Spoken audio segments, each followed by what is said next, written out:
My boyfriend humiliated me after graduating from medical school, even though I paid for his entire education. During the graduation party, he said he wouldn't marry a waitress and left me in front of his family and friends. Hi, my name is Marina.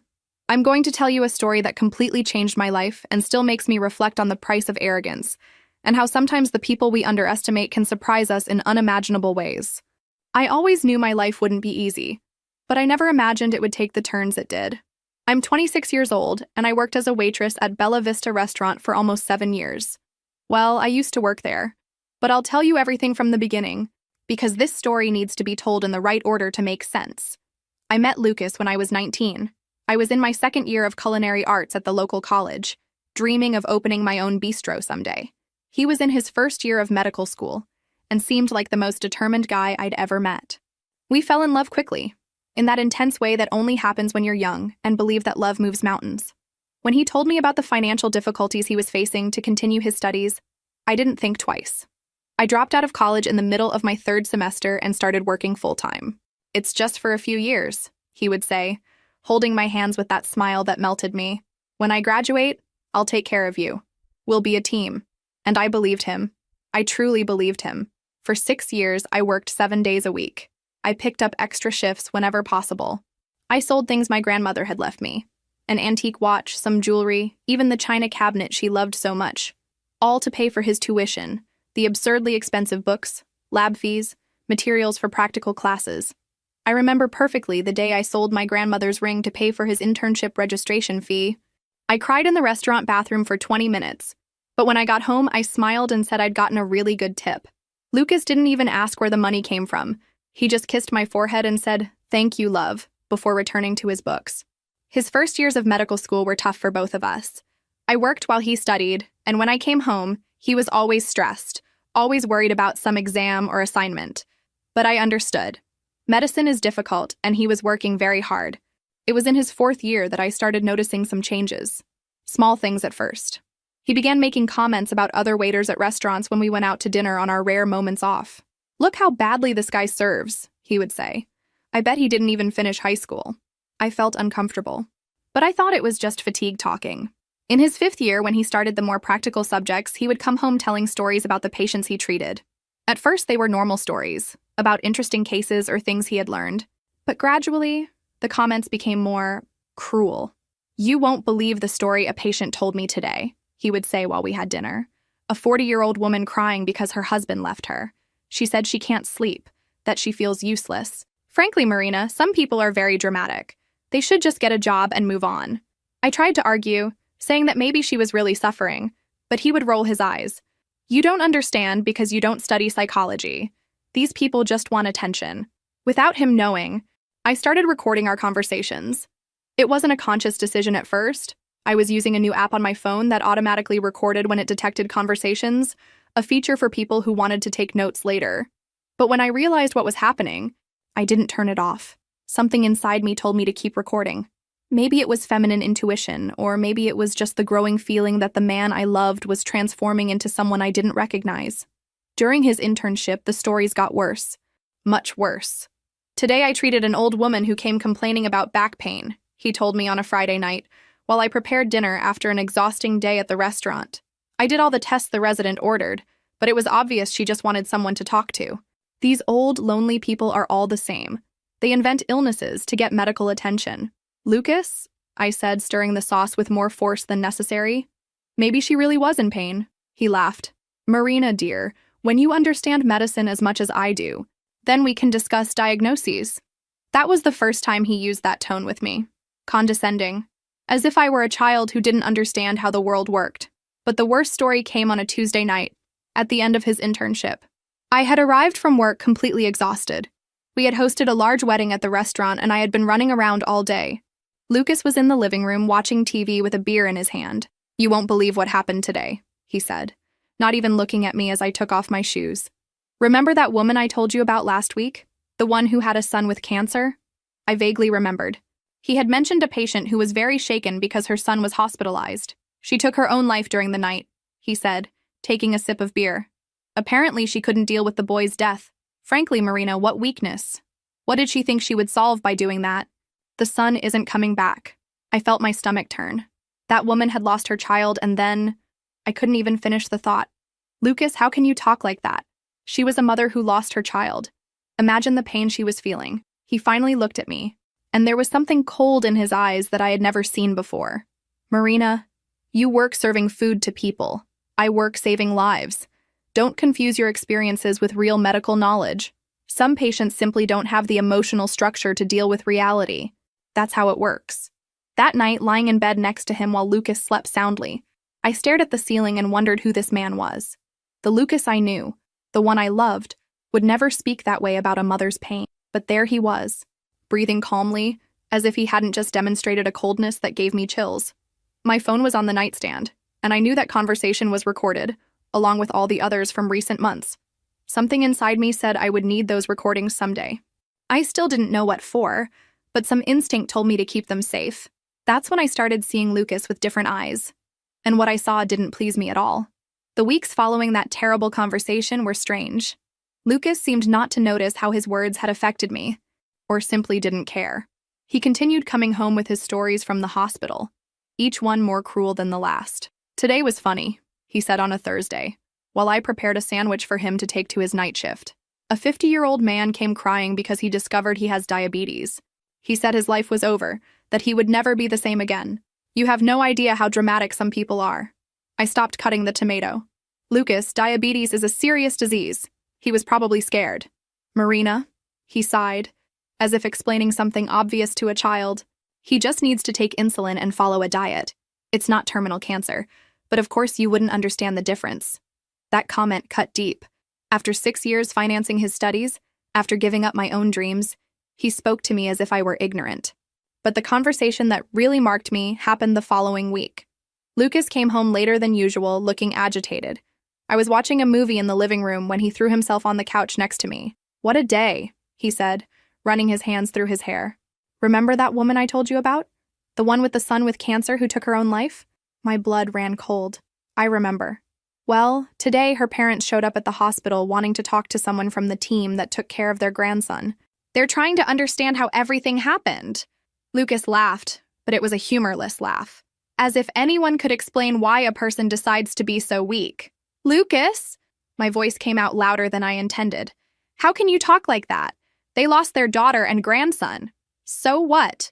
"Marina, tragedies happen every day. Do you think all parents who lose children do what she did? Of course not. Most have the structure to move on." He grabbed the remote control and changed the channel. That woman simply didn't have the fiber to be the mother of a sick child. Maybe it's even better this way. Imagine if she had survived and then had other children. She would pass all that neurosis to them. I felt nauseous. Literally nauseous. I got up from the couch so fast that he looked at me surprised. "Where are you going?" "To get water," I lied. "Going to the kitchen. Actually, I needed to get away before I said something I shouldn't." Lying in bed that night, I listened to the recordings from recent months. It was worse than I remembered. Hours and hours of cruel comments about patients, about their pain, about their weaknesses. Lucas talked about people who were suffering as if they were characters in a bad TV show. And the worst part, he seemed to genuinely believe that those people were inferior to him, that their pain wasn't real, that it was just unnecessary drama. That's when I began to understand that the man I loved no longer existed, or maybe he never had existed. His graduation was scheduled for the end of the month. I had been saving for 3 months to pay for a party at the Grandeville Hotel Ballroom, the most elegant in the city. I had ordered a personalized cake, hired catering, sent invitations to all his classmates and their families. I wanted it to be perfect. After all, I had invested 6 years of my life in that moment. The party was beautiful. The ballroom was decorated in blue and gold, with white flower arrangements that I had chosen myself. The cake was a work of art, 3 tiers with the medical symbol on top. The guests arrived elegantly dressed, women in party dresses and men in suits. I had bought a navy blue dress, simple but pretty. That cost almost 2 weeks of my salary. I wanted to be worthy of the occasion, even knowing I would be the only one there who didn't have an important profession. Lucas was radiant, greeting colleagues, talking about plans for medical residency, receiving congratulations from professors. I felt proud seeing him so happy, despite all the problems we had been going through lately. It was during dinner that everything collapsed. I was talking to the wife of one of his colleagues, a very nice woman who worked as a nurse. when I heard my name being mentioned at the next table. Marina is a waitress, right, Lucas? It was Dr. Roberto, one of the professors I had met on other occasions. Yes, Lucas replied, and something in his tone made me pay more attention. At Bella Vista Restaurant. Ah, I know it. Good place. Dr. Roberto took a sip of wine. And does she plan to go to college? Nursing, perhaps? There was a pause that seemed to last forever. No, Lucas said finally. She doesn't have much, let's say, aptitude for more complex studies. She prefers to stay in her area. I felt like I had been punched in the stomach. Aptitude for studies? Me, who had dropped out of my own college to pay for his. But the worst was yet to come. Lucas, can I say something? It was Carlos, one of his closest colleagues. Don't you think it's time to, rethink some things? You're a doctor now, man. You're going to do residency at São Marcos Hospital. It's a new level of life. What do you mean? Lucas asked, but I could tell he already knew exactly what Carlos meant. Look, no offense, but your girlfriend? Carlos looked in my direction and lowered his voice, but not enough that I couldn't hear. She's nice and all, but don't you think you need someone more, how can I put it, at your level? A doctor? A lawyer? I don't know. Someone who can really accompany your career. The other colleagues at the table nodded in agreement. One of the wives, a well-dressed lawyer, added, It's true, Lucas. You doctors need partners who understand the complexity of the profession, who can frequent the same social circles.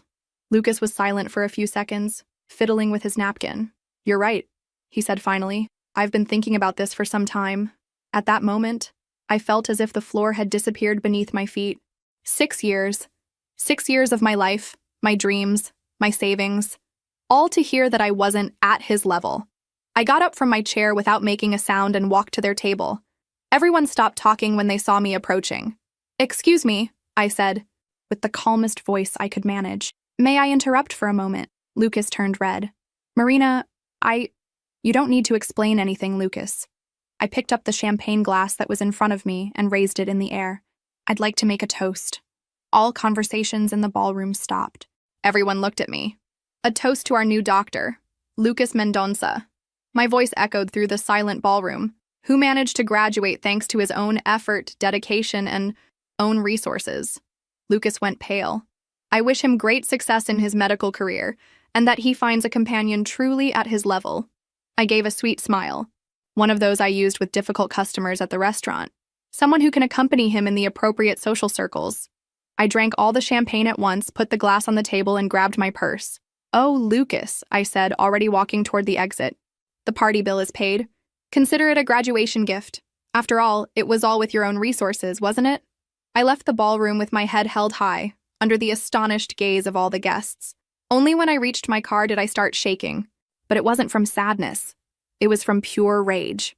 That night, sitting in the living room of our apartment, I listened to all the recordings I had made over recent months. Every cruel comment, every demonstration of coldness, every moment when Lucas showed he had no empathy for the patients he swore to protect. And then I knew exactly what to do. I spent the entire night organizing the recordings. I had more than 50 hours of audio from the last 8 months. I separated the most serious excerpts. The comments about the mother who had taken her own life after losing her son, the mockery of elderly patients, the clear demonstrations of lack of empathy and medical ethics. Lucas came home at 6 a.m, probably after drinking with colleagues. He found me at the kitchen table with my laptop open and headphones on. Marina, we need to talk, he said, looking genuinely sorry. It was revealing, I interrupted, taking off my headphones. Very revealing. Look, I know you were upset, but you have to understand. My career is starting now and… Your career, I repeated, saving the file I was editing. Of course. Your career that I financed for 6 years. Marina, don't be dramatic. You knew it was an investment in our future. Our future? I laughed, but there was no humor in my voice. Lucas, you just publicly discarded me in front of your colleagues. What part of that is ours? He sat in the chair across from me, running his hands over his face. Maybe I expressed myself badly. No. You expressed yourself perfectly well, just like you express yourself when you come home talking about your patients. Something in my tone made him look at me more carefully. What are you talking about? I'm talking about the way you treat people who are suffering, Lucas. The way you mock other people's pain. I closed the laptop and faced him. You really think you're superior to everyone, don't you? Marina, my job is to save lives. Sometimes I need to maintain emotional distance too. Emotional distance is one thing. Cruelty is something completely different. He was silent for a few seconds, studying me. You don't understand because you're not in the medical field, he said finally. That's how it works. And it was at that moment that I was absolutely certain I was doing the right thing. You're right, Lucas. I really don't understand. I got up from the chair. Just like I don't understand why you need someone at your level, so I'm going to make it easier for you. What do you mean? I mean you're free to find that special person who will understand your work and frequent the appropriate social circles. I picked up a suitcase I had prepared during the night. I'm going to stay at my cousin's house for a few days while I organize my things. Marina, wait. It doesn't have to be like this. Yes, it does, Lucas. You made it very clear last night that I'm no longer good enough for you. I stopped at the door and looked at him one last time. I just hope your future patients have better luck than I did. I left the apartment and went straight to my cousin Carla's house, who lived on the other side of town. She received me without asking questions, made strong coffee, and let me vent for 2 straight hours. What a son of a bitch, she said when I finished telling everything. 6 years, Marina. 6 years of your life. They weren't wasted, I said, surprising both of us. I learned a lot about people's character. That afternoon, I started working on my plan. First, I researched the Regional Medical Council of our state. I discovered they had a specific channel for reporting inappropriate conduct by doctors, and that they took issues related to professional ethics very seriously. I created an anonymous email and wrote a formal complaint. I attached the most compromising audios, especially those where Lucas clearly demonstrated lack of empathy and disrespect for patients. I included timestamps and context for each recording. I am writing to report unethical behavior by a newly graduated doctor who demonstrates complete lack of empathy and respect for patients, I wrote. The attached recordings were made during private conversations where the reported individual mocked patients in vulnerable situations, including a mother who had lost her child to cancer. But I didn't stop there. I researched São Marcos Hospital, where Lucas had gotten the residency position. I found the email of the Human Resources Department and Medical Direction. I sent the same complaint to them, explaining that they had hired someone who didn't possess the ethical qualities necessary for the profession. The most difficult step was finding the family of the woman who had taken her own life. It took me 3 days searching obituaries until I found her name.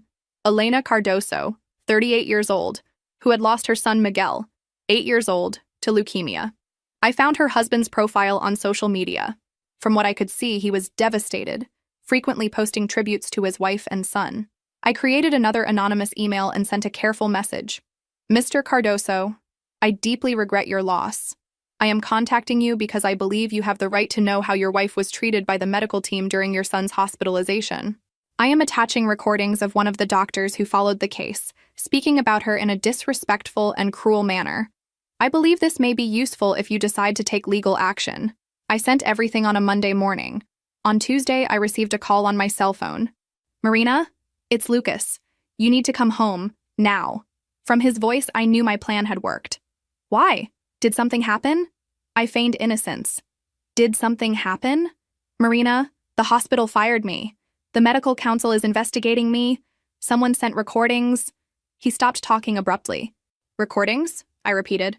What kind of recordings? Marina. His voice became dangerously low. Was it you? Me what, Lucas? Don't play innocent. Someone recorded our private conversations and sent them to half the world. Who else could it have been? Lucas, you're being paranoid. Maybe someone at the hospital heard you talking about patients that way. Marina! He screamed into the phone. Don't lie to me. I know it was you. Well, I said calmly, if it really was some recording of our conversations, then it was your own words that condemned you, wasn't it? I didn't make up anything you said. The silence on the other end lasted almost a minute. You have no idea what you just did, he said finally, with a voice I had never heard before. You destroyed my career. No, Lucas. You destroyed your own career the moment you decided to mock patients who were suffering. I just made sure the right people knew who you really are. Marina, you have to undo this. Call them and say the recordings were taken out of context. That. I'm not going to do any of that. My voice was firm as stone. You spent years treating me as if I were inferior, as if I were too stupid to understand your complex profession. Last night you publicly humiliated me and discarded me as if I were worthless. Marina, please. No, Lucas. Now you're going to find out what it's like to be judged and discarded by other people. The difference is that they'll be judging your true qualities as a doctor and as a human being." I hung up the phone and blocked him immediately. On Wednesday, I received a call from an unknown number. It was a lawyer representing the Cardoso family. "Miss Marina, we received your email. Would you like to meet in person to discuss the case?" "I prefer to remain anonymous," I replied. "But if you need more information, I can help through email." "The recordings are sufficient," he said. "We're going to sue this doctor for moral damages. What he said about Mrs. Elena is inadmissible. He said those things to me, at home, thinking no one else would know. Imagine what he might have said to other colleagues at the hospital. We're already investigating that too. Thank you for contacting us. The family will be grateful when they know Elena's memory is being defended." That week, Lucas called me 16 more times from different numbers. I didn't answer any of them. Carla told me he had shown up at the restaurant where I worked, looking for me, but the manager said I had asked for some time off. On Friday, I learned through an acquaintance who worked at the hospital that Lucas had been formally fired and that his medical license was under investigation. The process was running in record time because the evidence was very clear. Sitting in Carla's backyard, drinking chamomile tea, I felt strangely at peace. It wasn't exactly happiness. It still hurt to know I had wasted 6 years with someone who didn't respect me. But it was satisfaction. The satisfaction of knowing I had made the right decision. Lucas always said I didn't understand his profession. He was right. I didn't understand how someone could choose to be a doctor and at the same time mock people's suffering. But now he wouldn't understand either because he would no longer be a doctor. 2 weeks after Lucas's dismissal, I received an unexpected call.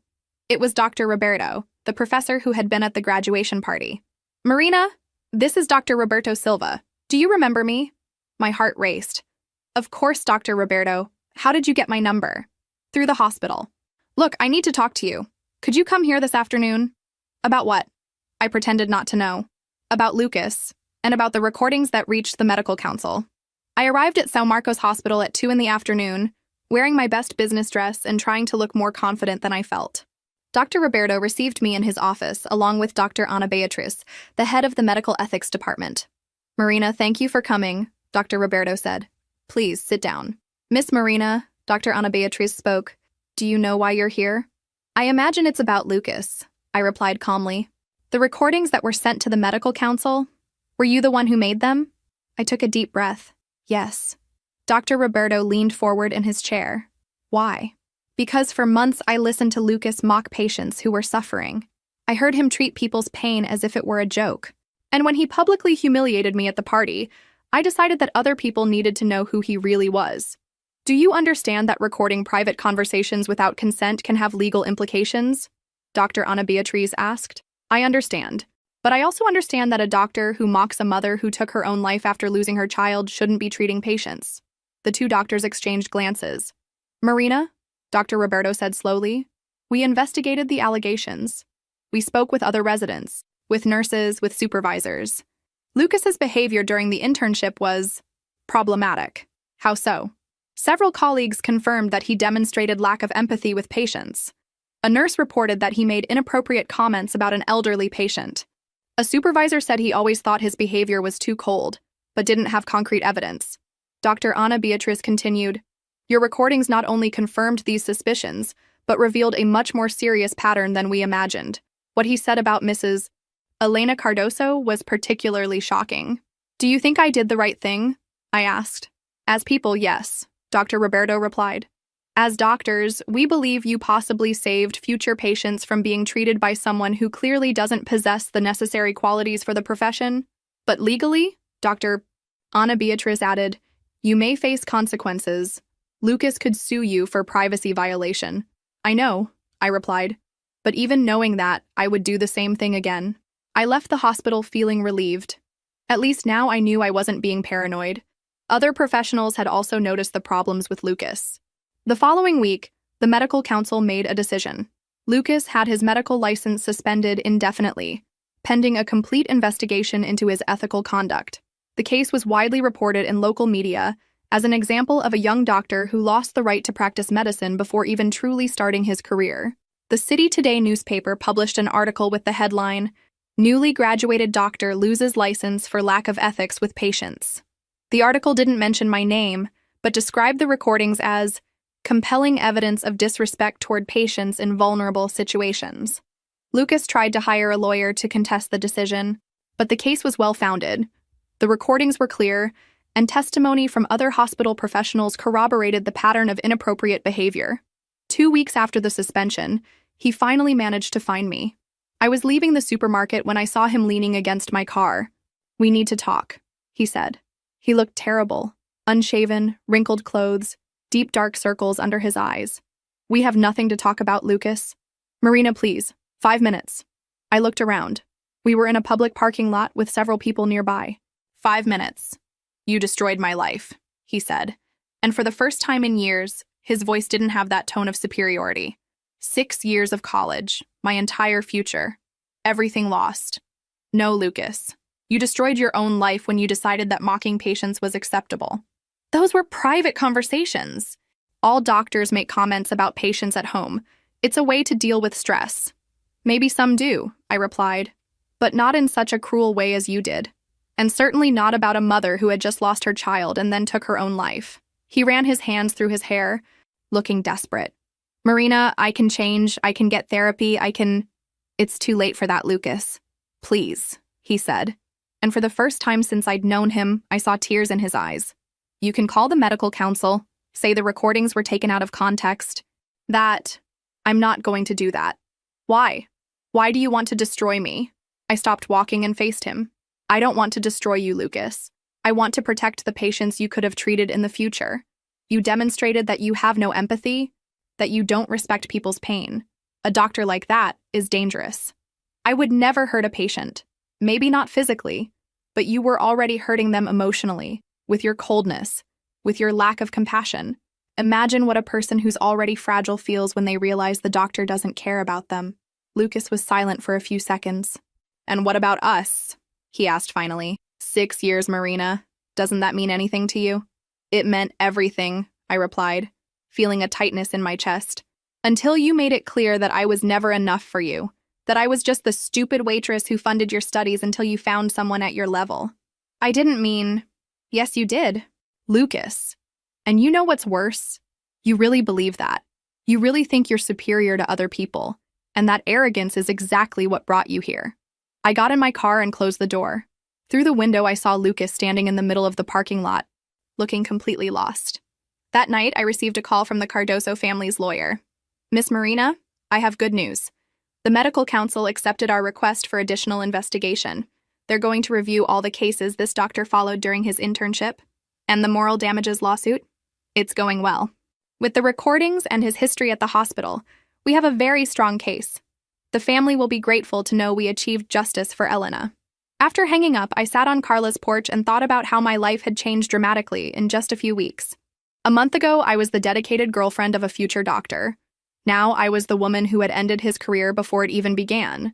But for the first time in years, I felt truly free. Free from the constant feeling that I wasn't enough. Free from pretending I didn't notice how Lucas was becoming a cruel person. Free to finally think about my own future. And for the first time in 6 years, that future didn't include Lucas Mendonça. 6 months had passed since the recordings reached the medical council. I had returned to my apartment. Lucas had moved to his parents' house in another city and was trying to rebuild my routine. Through mutual acquaintances, I learned that his situation was getting worse. The Cardoso family's lawsuit was heading toward a conviction for moral damages. The amount requested was $200,000, a sum that Lucas obviously didn't have. Worse still, other patients he had treated during his internship began speaking up, reporting cold and insensitive treatment. "Marina," Carla told me during lunch, "did you hear that Lucas is working as a salesman in a men's clothing store?" I felt a tightness in my chest. But it wasn't pity. It was more of a confirmation that I had made the right decision. "At least he's not treating patients," I replied. "Don't you feel even a little bit of remorse?" I thought about the question for a few seconds. "No. I feel sorry for the young man he was when we met, but not for the man he became." At that time, I was focused on rebuilding my own life. I had returned to Bella Vista restaurant, but now with a different purpose. During the 6 years taking care of Lucas's career, I had saved a lot of money. Ironically, because I didn't spend anything on myself. Now, for the first time in years, that money was just mine. I started researching opening my own business. The dream of the bistro, which had been buried when I dropped out of college, resurfaced with full force. I spent entire nights making spreadsheets, researching suppliers, studying the local market. Are you sure about this? The Bella Vista manager asked when I announced I would leave in 3 months. Opening a restaurant is very risky. I'm sure, I replied. And I have enough experience to know what I'm doing. It was true. 7 years working at Bella Vista had given me knowledge about practically all aspects of the business: customer service, inventory management, cost control, supplier relationships. I knew how a restaurant worked inside and out. I found a perfect commercial space on a charming street in the city's historic center, in a 1940s building that maintained its original architecture. It was small, only 12 tables, but it had a beautiful internal garden that could be used as an outdoor area. The owner, Mr. Henrique, was a 70-year-old gentleman who seemed genuinely interested in renting to someone who would take good care of the space. It's a building with history, he explained as we walked through the place. It operated as a cafe in the 50s, then as a bookstore, then was closed for 10 years. It needs someone who understands that it's not just a commercial space, it's a piece of the city's soul. I understand perfectly, I replied, already visualizing how the space would look decorated.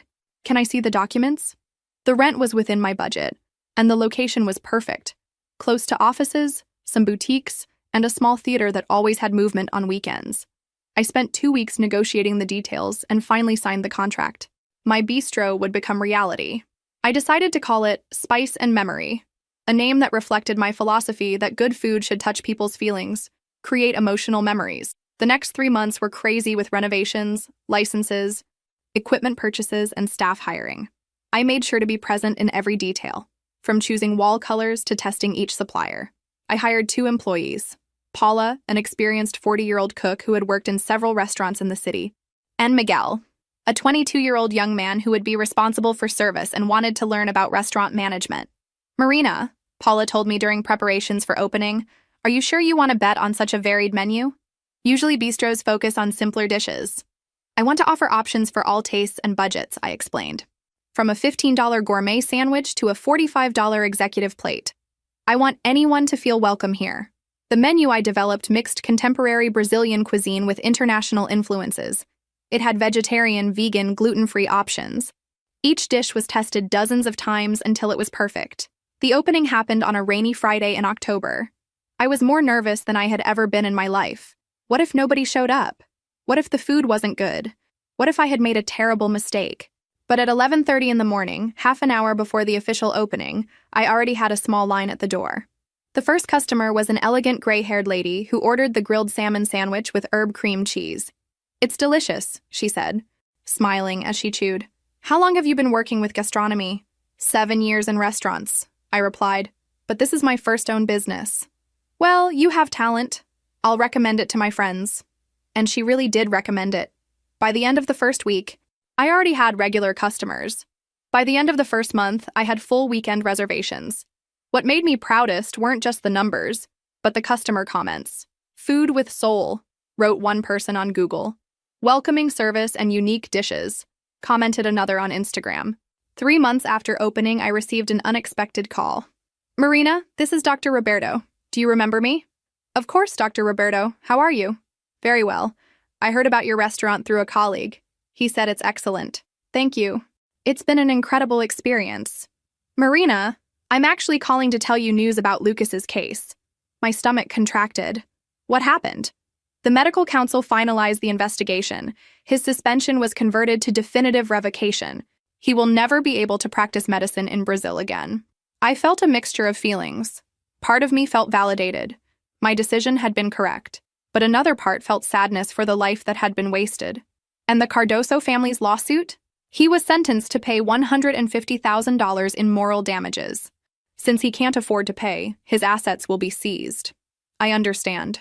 Marina, Dr. Roberto continued, I wanted you to know that your courage in reporting his unethical behavior probably saved many patients from going through traumatic situations. Doctors like him cause deep psychological damage to people who are already fragile. After hanging up, I stayed for a few minutes in the improvised office of the bistro, processing the information. Lucas, who a year ago was a newly graduated doctor with an entire career ahead of him, was now completely banned from the profession. But when I looked through the window and saw the movement of my restaurant, customers chatting animatedly, Paula in the kitchen preparing dishes with care, Miguel serving a family with small children. I knew I had made the right decision. I had bet on the wrong person for 6 years, but I had learned to bet on myself, and that bet was working out very well. The following week, the medical council made its final decision official. Lucas had his medical license permanently revoked. The case was widely covered in local media as an example of a young doctor who lost everything due to his own arrogance and lack of empathy. The Health Weekly magazine published a detailed article about the case, using it as a warning about the importance of ethics in medicine. They interviewed several medical ethics experts who praised the courage of the anonymous whistleblower, who had exposed the inappropriate behavior. I learned through Carla that Lucas had tried to appeal the decision in court, but his lawyer advised him that the case was lost. The recordings were too clear, and the testimony from hospital colleagues was overwhelming. "He's completely broken," Carla told me one afternoon while helping me organize the restaurant's financial records. "A mutual friend saw him at the supermarket and said he looks like a different person." "What do you mean?" "Aged, thin, always looking down. He works at that clothing store now, but barely makes enough to pay rent on a small apartment." I felt a pang of something. Not exactly pity, but perhaps sadness for how things had turned out. "Do you think he learned his lesson?" I asked. "I don't know, but I know you did the right thing." Imagine if he had continued as a doctor, treating people with that coldness. That night, after closing the restaurant, I sat in the internal garden with a cup of tea and reflected on everything that had happened. A year ago, I was a waitress financing her boyfriend's medical career. Now I was a successful businesswoman with my own restaurant and a promising future. The irony wasn't lost on me. Lucas, who thought I wasn't at his level, had lost everything due to his own arrogance. Meanwhile, I, whom he considered inferior, had built something beautiful and meaningful. But more than the professional success, what filled me with satisfaction was knowing that I had prevented someone without empathy from treating vulnerable people. Every patient who would never have to face Lucas's coldness was a small victory. As I locked up the restaurant that night, I realized that sometimes the greatest revenge isn't planned. It's simply living well and making ethical choices, even when they're difficult. Lucas had taught me, unintentionally, the most valuable lesson of my life. Never underestimate people, because you never know who might surprise you. A year had passed since the medical council's final decision, and my life had taken a completely different direction. Spice and Memory had become one of the most beloved gastronomic spots in the city, with weekend waiting lists and excellent reviews on all delivery apps. I had hired 2 more employees and was considering opening a second location in another part of the city. More important than financial success, I finally felt professionally fulfilled. Each day brought new challenges, new customers, new recipes to create. Through mutual acquaintances, I occasionally heard news about Lucas. He was still working at the clothing store, living in a small apartment on the outskirts of town. The Cardoso family's lawsuit had been settled. He was paying the damages in monthly installments that would take him years to complete. "You know what's interesting?" Paula commented one afternoon while we were preparing for the dinner service. "I heard that Lucas applied to work as a waiter at 3 different restaurants in town, and none of them hired him." "Really?" I asked, chopping vegetables for the evening special. "Word gets around in this business. Everyone knows what happened with his medical license. Restaurant owners don't want someone with ethical problems working with their customers." I felt a strange mix of satisfaction and sadness. Lucas was learning, the hard way, what it meant to have your reputation destroyed by your own actions. But I didn't have time to dwell on the past. My restaurant was thriving, and I was planning an expansion that would double our seating capacity. The success had exceeded all my expectations. It was during this time of growth that I met Daniel. He was an architect who had been hired to design the restaurant expansion, and from our first meeting, I could tell he was different from any man I had ever known. "I love what you've done with this space," he said during our initial consultation, looking around the dining room with genuine appreciation. "You've managed to maintain the building's historical character while creating something completely modern and welcoming." "Thank you. This building has a soul, and I wanted to respect that. That's exactly what good architecture should do, honor the past while serving the present." He smiled, and I felt something flutter in my chest that I hadn't felt in years. Over the following weeks, as we worked together on the expansion plans, I discovered that Daniel was everything Lucas had never been. He was genuinely interested in my opinions, respected my experience, and treated me as an equal partner in every decision. "Marina," he said one evening as we reviewed the final blueprints, "I have to say, working with you has been one of the best professional experiences I've had. You have an incredible vision for this business." "Thank you, Daniel. That means a lot to me. Would you like to have dinner sometime?" "Not to discuss the restaurant, just to get to know each other better. I felt my heart race. It had been almost 2 years since Lucas, and I hadn't even considered dating anyone else. But looking at Daniel's kind eyes and genuine smile, I realized I was ready to take that step. "I'd love to," I replied. Our first date was at a small Italian restaurant across town. Daniel was the perfect gentleman. He listened when I spoke, asked thoughtful questions, and shared stories about his own life and career. When he walked me to my car at the end of the evening, he didn't try to kiss me or push for more. He simply said, "I had a wonderful time, Marina. I hope we can do this again soon." As our relationship developed over the following months, I marveled at how different it felt to be with someone who genuinely respected and valued me. Daniel never made me feel inferior or inadequate. Instead, he constantly encouraged my ambitions and celebrated my successes. "You know what I admire most about you?" he told me one night as we sat in the restaurant's garden after closing time. "Your courage. It takes incredible strength to leave everything behind and build something completely new." "I had help," I said, thinking about Carla, Paula, Miguel, and all the customers who had supported me from the beginning. "Yes, but you had to take the first step. You had to believe in yourself when someone you trusted told you that you weren't good enough." I had told Daniel about Lucas. Not all the details, but enough for him to understand what I had been through. His reaction had been supportive and understanding, never judgmental. "Sometimes I wonder what would have happened if I had stayed," I admitted. "If I had just accepted that I wasn't at his level and tried to become what he wanted." "You would have been miserable," Daniel said without hesitation. "And the world would have lost out on this amazing restaurant and the woman who created it." 6 months after we started dating, Daniel proposed. It wasn't a grand gesture. We were working late in the restaurant, discussing plans for the second location, when he suddenly got down on one knee. "Marina," he said, pulling out a simple but beautiful ring, "I love your passion, your strength, your kindness. I love how you make everyone around you feel welcome and valued. Will you marry me and let me spend the rest of my life supporting your dreams?" I said yes without hesitation. We decided to have the wedding at the original Spice and Memory location. It was small and intimate, just close family and friends, exactly what we both wanted. As I walked down the aisle between the tables where I served customers every day, I felt overwhelmed with gratitude for how my life had turned out. During the reception, Dr. Roberto, who had become a friend and regular customer, raised his glass for a toast. "To Marina," he said, "who showed us all that sometimes the greatest courage is standing up for what's right, even when it costs you everything you thought you wanted. And who proved that when you bet on yourself, the payoff can be extraordinary." As everyone raised their glasses, I caught sight of my reflection in the restaurant's mirror. The woman looking back at me was confident, successful, and genuinely happy. She was nothing like the insecure waitress who had once doubted her own worth. That night, as Daniel and I slow danced to soft jazz music in the empty restaurant, I realized that losing Lucas had been the best thing that ever happened to me. His rejection had forced me to discover my own strength, my own value, my own dreams. "Any regrets?" Daniel whispered in my ear as we swayed together. "Only one," I replied. "I regret that it took me 6 years to realize that I deserved better." "Well," he said, spinning me gently, "sometimes we need to go through the wrong relationship to appreciate the right one." I looked around at my beautiful restaurant, at the man who loved and respected me, at the life I had built with my own hands and determination. Lucas had been wrong about so many things, but he had been right about one. I hadn't been at his level. I had been far above it. The expansion of Spice and Memory was completed 4 months after our wedding. The new section doubled our seating capacity and included a private dining room for special events. The opening night was a celebration of everything I had accomplished, with local food critics, city officials, and loyal customers all gathered to toast the restaurant's success.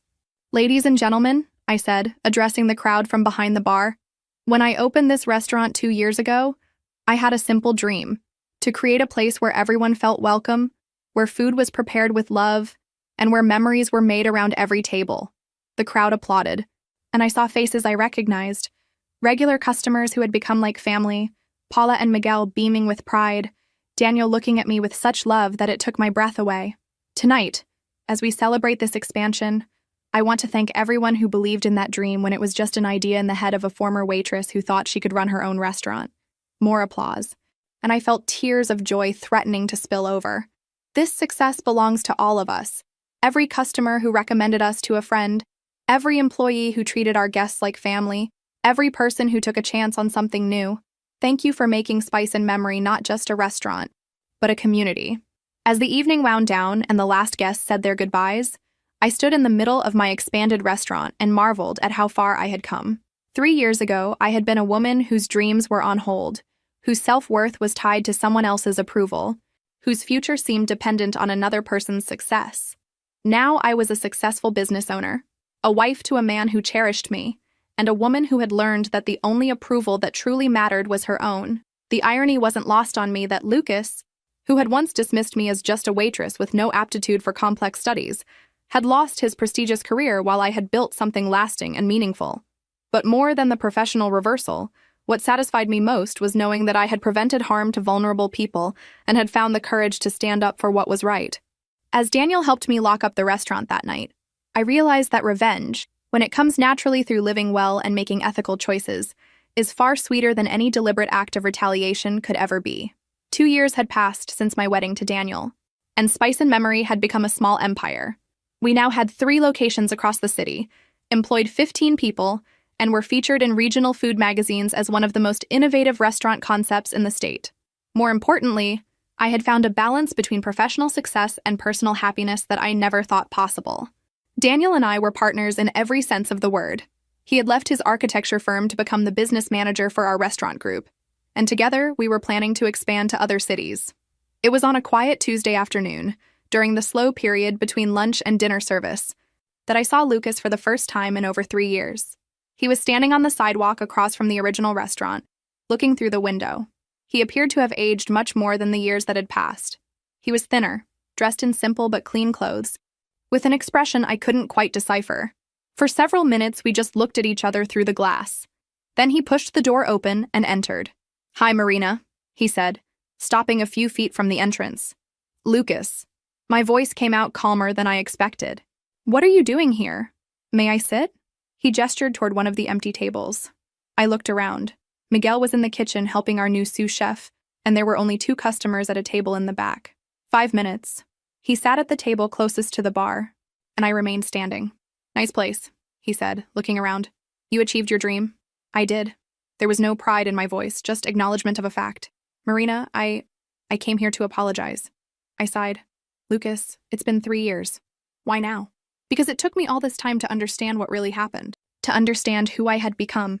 He looked at his own hands. "I've been in therapy, a lot of therapy. And what did you discover? That you were right. About everything." His voice was low, almost a whisper. I had become a cruel, arrogant person who treated other human beings as if they were inferior to me. I pulled out a chair and sat across from him. "Continue." "When I lost my medical license, when I lost everything, my first reaction was to blame you. I spent months angry, feeling betrayed, thinking you had been vindictive and unnecessarily cruel. And now? Now I understand that you saved me from becoming someone even worse. If I had continued practicing medicine with that mentality," he shook his head, "I would have caused so much suffering to people who were already suffering." We sat in silence for a few seconds. I could hear the sounds from the kitchen, the murmur of customers in the background, the traffic outside. "Lucas, why are you telling me this?" "Because you deserve to hear it. You spent 6 years of your life investing in me, believing in me, and I treated you like you were worthless." He finally looked me in the eyes. "You were the most generous, hardworking, loyal person I knew, and I threw all of that away out of pure arrogance. And what are you doing now?" "I work at an NGO that helps families in vulnerable situations. I coordinate the distribution of food baskets and help with documentation for social programs." He gave a sad smile. "Ironic, isn't it? Now I work directly with the people I used to despise. And how is it? Humbling at first, revealing later? These people I thought were dramatic or weak. Marina, they face difficulties I couldn't even imagine. And even so, many of them maintain a dignity, a strength, a generosity that I never had." I felt something moving in my chest. It wasn't forgiveness. Not yet. But maybe it was the beginning of something like understanding. "Are you happy?" I asked. I don't know if happy is the right word, but I'm at peace with myself for the first time in years, and I'm trying to be useful in some way. And financially? I earn little, obviously. I live in a small apartment, take the bus, don't have much, but it's enough. He looked around the restaurant again. "And you? Are you happy?" "I am," I replied without hesitation, "happier than I ever thought I could be." "I'm glad to know that. You deserve all the happiness in the world." Lucas stood up from the chair. I didn't come here expecting forgiveness. Marina, I came just so you would know that I finally understood. And to say thank you. Thank you for stopping me from continuing to be that terrible person, for having the courage to do what was right, even knowing it would be painful for both of us. He walked toward the door but stopped before leaving. Marina? That woman? Elena Cardoso. I looked up her family. My heart raced. What? I went to them and apologized personally. I told them about my change, about the work at the NGO. They forgave me. How so? Her husband said that Elena always believed people could change, that she would be happy to know that her story had contributed to someone becoming a better person. Lucas wiped away a tear that had escaped. They withdrew the lawsuit. They said justice had already been done when my medical license was revoked. I was speechless. Goodbye, Marina. I wish you all the best. He left, and I sat at that table for almost 10 minutes, processing our conversation. 3 years have passed since then. Spice and Memory has become a regional chain with 8 locations across 3 states. Daniel and I have 2 beautiful children, Sophia, age 2, and Miguel Jr., named after our first employee who is now our operations manager. We bought a house with a large garden where I grow herbs for the restaurants, and every morning I wake up grateful for the life I've built. Occasionally, I receive news about Lucas through mutual acquaintances. He was promoted to executive director of the NGO and has helped implement programs that serve thousands of families. I heard he married the social worker he met at work, a woman who shares his commitment to helping others. From what I'm told, they seem to form a happy couple, united by their common desire to make a difference in the world. I can't say I've completely forgiven him. Some wounds leave permanent scars. But I can say I no longer feel anger. What I feel is a strange kind of gratitude for the way everything happened. If Lucas hadn't humiliated me at that graduation party, I probably would have continued funding a medical career that shouldn't exist. If I hadn't recorded those conversations, he would have become the type of doctor who traumatizes vulnerable patients. If I hadn't had the courage to report him, many people would have suffered unnecessarily. In the end, everyone benefited from my decision. I discovered my own strength and built the life I always wanted. Future patients who Lucas could have mistreated were spared. Elena Cardoso's memory was honored, and Lucas himself, after much suffering, found a path to become a better person. Sometimes doing the right thing hurts in the moment, but the fruits of that decision reveal themselves over time. Today, when I serve a family in my restaurant, when I see a couple celebrating an anniversary, when I receive a hug from a customer who has become a friend, I know I'm exactly where I should be. And when Daniel tucks our children into bed and tells me how much he loves me and how much he admires my courage, I understand that it was worth waiting to find someone who truly sees me as an equal, as a partner, as the strong person I always was inside. Lucas was right about one thing.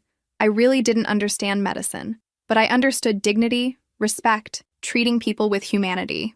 And in the end, that proved to be much more valuable than any diploma. His arrogance cost him his medical career. My humility built a life I'm proud of every day. And that's a lesson I will never forget.